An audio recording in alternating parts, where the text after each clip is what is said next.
So I am primarily doing non-invasive procedures, and this means this non-invasive procedures right now has skyrocketed. It is revolutionizing medicine. It's extremely common. It's extremely rampant. A lot of people are doing it. You know why? Because you don't need to go under anesthesia to have a good look. You don't have to go in theater to get the same results you can get with these procedures. And then these procedures are done immediately. You have low downtime, meaning you don't need to recuperate. Like when you go and let's say have liposuction, you have to stay in the house for 10 days to 2 weeks, and also we don't have complications. So these procedures would have various procedures. You can have something like what we call mesotherapy. Mesotherapy is where you can have a small container and it makes a cocktail of different substances in this container, right? And I'd put it transdermal, like small superficial on your face, and this promotes tightening of your skin, promotes healthiness of your skin, and makes your skin look rejuvenated. So these are all practices that we do to biorevitalize, like making you look young, making you look fresh. I know it's very common, and the African will say we have no problems with the lines, or we don't need these services. And I'm using the same analogy as a person who goes to a barber. You cut your hair because you want to look good. The people who come for these services is because they want to look good. They're taking care of their appearances, the way you eat healthy, you have a healthy lifestyle, you go to the gym, right? You're running, you're cycling. So you're taking care of yourself, and this is part of that upkeep. This is part of maintaining and taking care of yourself. A number of non-invasive procedures that we have Botox treatment, which is getting rid of the lines. John, like you have small lines I'm seeing on your forehead. So if you came and gave me a call and you said, Daktari, mambo vipi, I'll tell you, you're still young, come let me do 1 or 2, 3 Botox injections, and you don't have this line. So that someone says, hey, John, why do you have stress and you're so young? So that's what we do. As I said, this is aesthetic, it's aesthetic part of medicine, and it's covered by the person doing the treatment.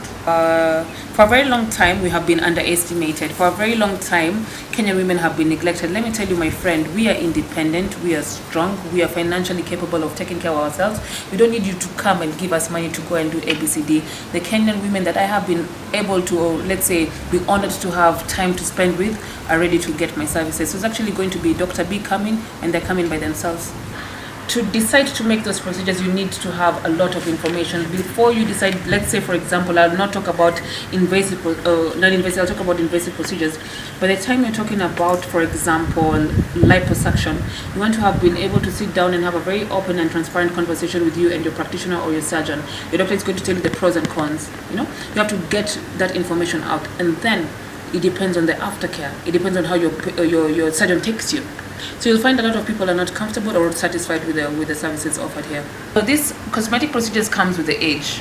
When you age, then your face shows it. So ideally for the people who have loss of volume on their faces, or problems with hyperpigmentation, acne, so those are the people we are targeting. Do not stigmatize these procedures, because it's the same thing. When you want to go to a kinyozi, do you not pay for it? Do you not go cut your hair because you want to look good? Is it not the same thing? Or when you go to make your mustache, you want to look good, right? So if these people want to look good, who are we to blame them? Or who are we to say otherwise? Because they want to look good, they want to take care of their faces, they want to take care of their body. The same thing like going to the gym. That's the same thing like going to an aesthetic cosmetician. It's one thing when someone from abroad comes to sell you a product.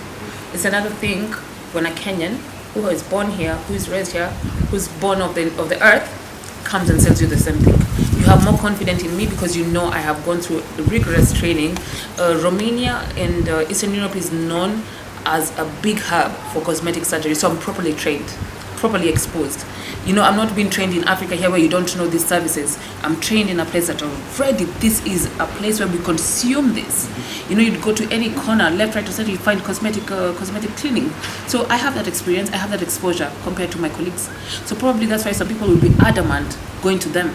But when they see mtoto wao amekuja kutoka majuu and is offering the service, of course they're more lenient to come towards me. There's a big stigma. There's a big lack of information. trust me, I'm feeling it right now on the internet, on social media. I'm being attacked left, right, and center, but it's fine. Someone has to take those bullets. We have no information out there, or the information out there is for a certain group of people, because most of the people who have been doing it currently in Kenya could be the Caucasian group or the Indian group. So here comes a Kenyan person who's telling you, John, someone who has never done this, you do ABCD, and you're like, oh, Daktari, do you want me to be like Brad Pitt or Angelina Jolie? No. I want you as an African to also know it's good and it's okay and it's safe to take care of yourself and take care of your skin and take care of your face.